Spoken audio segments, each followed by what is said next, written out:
Assalamualaikum warahmatullahi wabarakatuh. Yang kami hormati Umi Waliko selaku dosen pengampu mata kuliah Ulumul Hadis, dan tak lupa kepada teman-teman yang berbahagia. Perkenalkanlah kami dari kelompok 11 yang beranggotakan 1. Hasan Romadoni dengan NIM 2017-50-2019.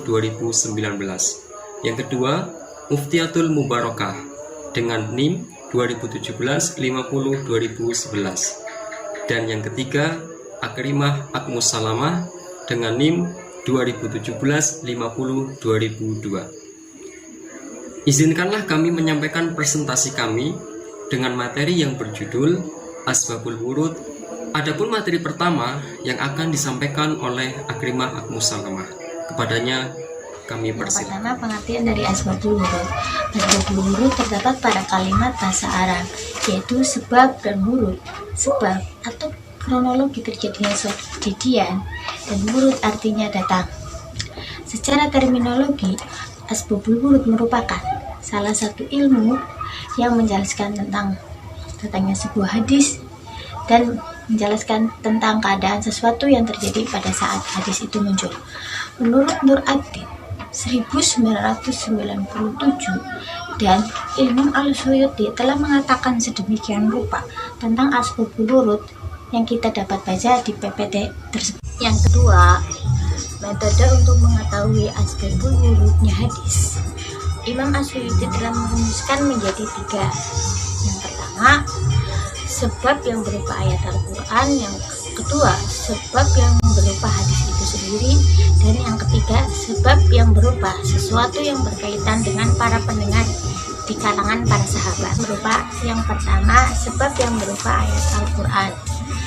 Jadi, salah satu objek yang menjadikan hadis itu muncul, sebagaimana contoh ketika Allah berfirman ayat 82 surat Al-An'am yang artinya orang-orang beriman yang tidak mencampur keimanannya mereka dengan kezuliman, mereka itulah yang dapat keamanan, dan merekalah yang diberi petunjuk. Yang kedua, sebab yang berupa hadis itu sendiri. Jadi dapat kita baca, tidak semua hadis Nabi mengandung asbabul wurud.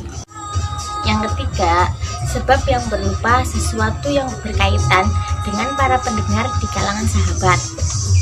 Jadi pertanyaan yang dijawab Rasulullah dapat berupa hadis. Materi selanjutnya akan disampaikan oleh Hasan Ramdhani. Kepadanya dipersilakan. Asbabul wurud mikro dan makro. Asbabul wurud mikro adalah faktor-faktor baik berupa peristiwa atau pertanyaan yang melatar belakangi munculnya suatu hadis. Yang kedua, asbabul wurud makro, yaitu situasi dan kondisi secara umum dalam konteks apa dan kapan serta di mana Nabi Muhammad SAW menyampaikan sabdanya. Selanjutnya yaitu mengenai metode memperoleh pengetahuan asbabul wurud. Yang pertama, menggunakan asbabul wurud mikro, yaitu melalui sebuah riwayat teks hadis Nabi Muhammad SAW, yang artinya bahwa teks-teks tersebut menunjukkan adanya peristiwa-peristiwa yang mendorong Nabi Muhammad untuk bersabda, yang terbagi atas 2 macam, yaitu ada teks yang jelas atau sharih menunjukkan sebab, dan ada yang kurang tegas atau ima. Contoh yang sharih ialah ketika Nabi Muhammad SAW mencampakkan kurma karena khawatir jangan-jangan kurma tersebut adalah bagian dari zakat. Sebab Nabi Muhammad SAW dilarang untuk menerima harta zakat. Sedangkan contoh yang menunjukkan sebab ima ialah ketika Nabi Muhammad SAW sujud 2 kali atau sujud sahwi karena beliau lupa bahwa beliau telah sholat zuhur 5 rakaat. Riwayat ini memberikan isyarat bahwa barang siapa yang lupa sehingga melebihi rakaat sholat, maka ia dianjurkan untuk melakukan sujud sahwi sebanyak 2 kali. Adapun yang kedua, asbab al-wurud makro, Asbab al-wurud makro ini biasanya melalui ijtihad. Hal ini dilakukan jika tidak ditemukan riwayat yang jelas mengenai sabab al-wurud. Ijtihad bisa dilakukan dengan cara mengumpulkan hadis-hadis lain yang memiliki tema yang sama. Juga bisa dengan analisa sejarah atau melalui pembacaan hermeneutik terhadap sosiokultural yang telah berkembang pada saat itu, sehingga mampu untuk menggabungkan antara ide dalam teks hadis dengan konteks munculnya hadis. Materi selanjutnya akan disampaikan oleh Muftiatul Mubarakah. Kepadanya kami persilakan. Materi selanjutnya tentang urgensi asbabul wurud dan contohnya.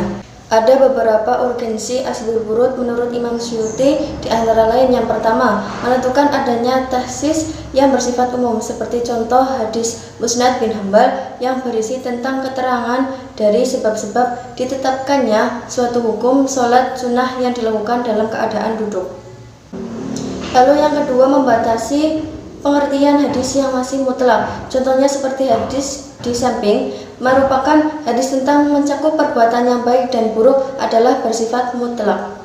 Lalu yang ketiga, mentafsil atau merinci hadis yang masih bersifat global. Contohnya seperti hadis yang diriwayatkan oleh Bukhari dan Muslim dari Anas yang berisi tentang kesepakatan para ulama tentang jumlah takbir 4 kali dan 2 kali dalam iqomah. Selanjutnya, menentukan ada atau tidaknya nas dan masuk dalam suatu hadis.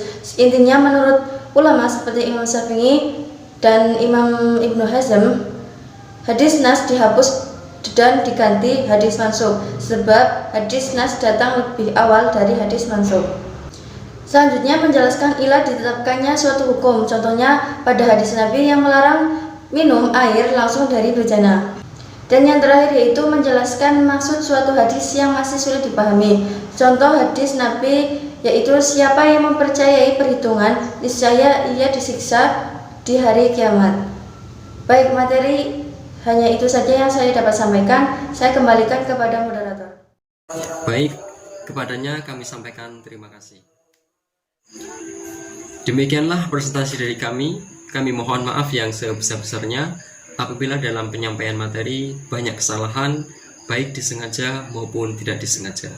Akhirul kalam, wallahul muwaffiq ila aqwamit thoriq. Wassalamualaikum warahmatullahi wabarakatuh.